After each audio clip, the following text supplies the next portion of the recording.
Glen Hobbs des États-Unis. À l'Halloween, des milliers d'enfants seront rituellement tués. 31 octobre 2017.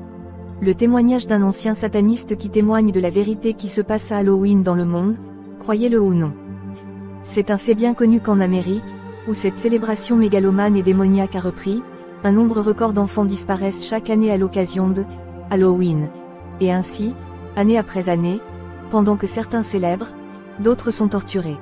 Bien que beaucoup de gens vivent aujourd'hui dans une illusion complète en pensant que les sorcières, les démons et Satan n'existent pas, nous devons vous rassurer et vous dire, oui, ils existent, ils sont là et ils sortent dans la nuit du 31 octobre et commettent des atrocités contre l'homme. Contre les êtres humains. Il existe de nombreux témoignages de personnes ayant assisté à ces rituels, et nous vous en rapportons un seul. Le témoignage d'un ancien sataniste qui a dû tuer une petite fille à Halloween.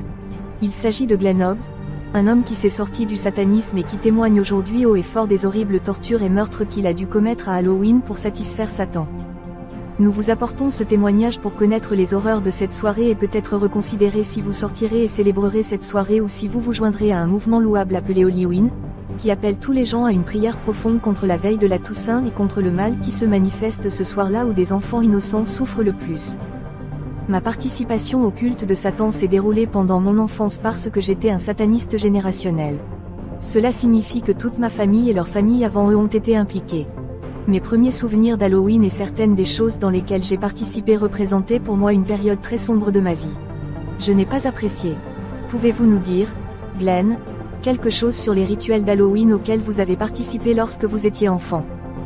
Il y avait une petite fille qui participait à l'occultisme avec moi. Elle s'appelait Becky. C'était un type d'enfant différent de moi. Autrement dit, elle a eu la chance d'être sacrifiée. J'ai reçu la bénédiction de devenir grand prêtre. Cependant, elle est née et a eu la chance d'être une victime dans la société. Nous nous sommes retrouvés dans un rituel de mariage. Elle et moi, c'était un mariage avec une bête. La petite fille et moi nous sommes donc mariés, et beaucoup d'abus sexuels ont eu lieu, beaucoup de sang a coulé sur nous en nous unissant dans ce mariage. Le rituel dont je me souviens le plus clairement a commencé fin septembre, là où nous étions, la petite fille dont j'ai parlé, Becky et moi. Les abus étaient très concentrés à l'époque. Ils nous ont emmenés dans une pièce, nous ont déshabillés et pendant les 14 jours suivants, nous avons été enfermés dans une maison où se déroulaient de nombreux rituels et où de nombreux animaux étaient tués. Ils ont convoqué Lucifer et son esprit pour qu'ils viennent me posséder afin que je puisse avoir la bénédiction de prendre la place du grand prêtre à un moment donné. Maintenant, quand il s'agit d'Halloween, ils nous ont encore mis moi et cette fille à l'arrière du van et nous ont conduits, cela m'a semblé très long, même si je ne sais pas exactement combien parce qu'ils nous ont drogués à un moment donné, et puis nous nous sommes arrêtés. Ils ont emmené la fille dehors et m'ont laissé dans la camionnette. Je pouvais entendre la grande agitation qui se déroulait dehors, les gens criant et criant, ainsi que les murmures et les gémissements qu'on pouvait entendre. On aurait dit qu'un programme télévisé bruissait sans images. Je savais, quelque part dans mon esprit, qu'une sorte de rituel avait lieu parce que j'avais entendu ces sons plusieurs fois auparavant et c'était une scène assez courante pour moi de voir des gens tomber au sol et se tordre pendant le rituel à cause du démon. Présence dans l'environnement. Finalement, une femme s'est approchée de la camionnette et a dit qu'il était temps de partir.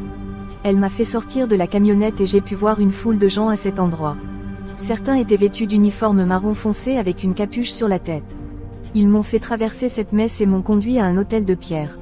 Je me souviens avoir vu une petite fille, elle était à l'hôtel. Au début, je me demandais ce qui se passait car on ne le savait jamais. L'hôtel était utilisé pour diverses choses, il était donc possible qu'il sacrifie un animal sur l'autel ou que des abus sexuels sur les filles soient commis par le grand prêtre. Il était donc très difficile de savoir avec certitude ce qui se passait. Ils m'ont finalement amené juste devant l'autel et j'ai pu voir que les jambes de la fille étaient liées. Ses jambes étaient séparées et attachées aux extrémités de l'autel, et ses mains allongées étaient attachées à l'autel avec une corde qui avait des crochets aux extrémités auxquelles la corde pouvait être attachée.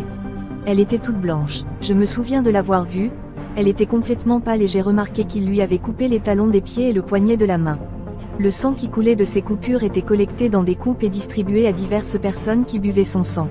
Alors le grand prêtre prit la tamis ou couteau rituel, le ramassa, j'ai posé ma main sur le couteau et je l'ai plongé dans sa poitrine. Donc, quand je me souviens d'Halloween, au moment où cela s'est produit, c'était le point culminant de tous les événements lorsqu'ils ont tué cette fille. De telles choses se produisent chaque année à Halloween. Ce n'était pas un cas isolé. Je veux dire, il y a des enfants partout dans le monde qui perdent la vie pendant Halloween alors que nous, en tant que société, Célébrons cette nuit-là et faisons du porte-à-porte et prions pour des bonbons. Pour nous, c'est une grande fête. Je trouve très ironique qu'un certain nombre de personnes considèrent cela comme amusant et que d'autres prennent des vies humaines et comme s'il y avait une sorte de mur, personne ne veut faire face à la réalité de ce qui se passe réellement. A déclaré Glenn Hobbs avec l'espoir que les gens verront et connaîtront enfin la réalité.